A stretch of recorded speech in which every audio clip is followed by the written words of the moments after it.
going to be putting grommets in the head of this. I've got the equivalent of the crinoline just to make sure that it stays firm. I have 8 grommets to put in. Always put in even numbers, and all I'm going to do is section it off. So I've got my ends together here, which I am going to put a centre mark in. Put your pin down. It won't matter if they're just slightly off, that's fine. Then I'm going to bring this section over to the centre, which means that I've quartered it. So I want 2 in each quarter. Put a pin down. So I'm going to section that off again like that, which gives me where I'm going to put each grommet. I'm going to put one here and one there. So again, I need to section that off until I have where I'm putting the grommet. Then the easiest way to do it is I'm going to fold that over, take this pin out because I don't need it, pop it in here. That's where my grommets are going. Fold that over, take this one out of here, pop it in here, opposite that one, and another pin opposite this one. So that's one side done.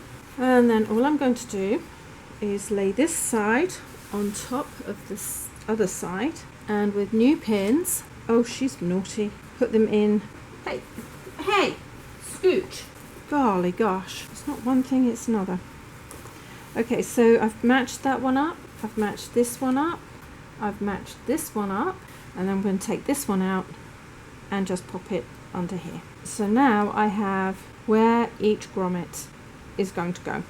Ever so easy. I'm going to make sure that it's even with the top, so this line runs even with the top of my curtain like that, and somewhere is my template.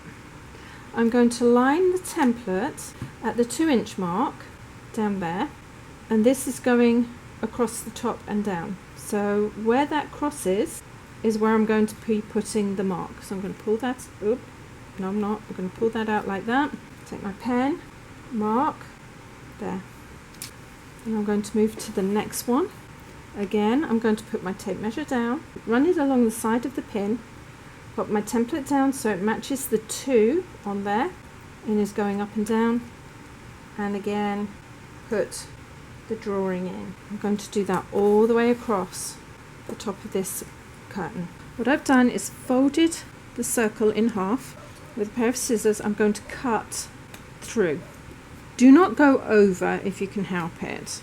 You straighten it out and then you start cutting inside along the line of the circle. You get a smoother line of cutting if you use all of the blade of your scissors, but you can take little nippets out if you wanted, that's up to you. Just be careful you don't cut too far outside those lines, and make sure it's all the way around like that. The grommets come in 2 parts. One part has a collar, so it's slightly raised like that, and the other part doesn't, it has teeth. I'm going to put the part that has the collar on it underneath like that, push all of the fabric down all the way around, and then pop this piece on top, and it takes a little bit of pushing, but it clicks on like that. That's the last one. So once you do one, you can easily nip along and do all of the others. Now, if you want to change out your grommets, you can. There's a little opening here, and all you have to do is put a flathead screwdriver in and twist it, and it should be just enough to pull that out. So some of them are a little bit awkward to get in, but I think it's the fabric there. Oh, blimey. There we go. All of them are done. Now all I've got to do is iron them up.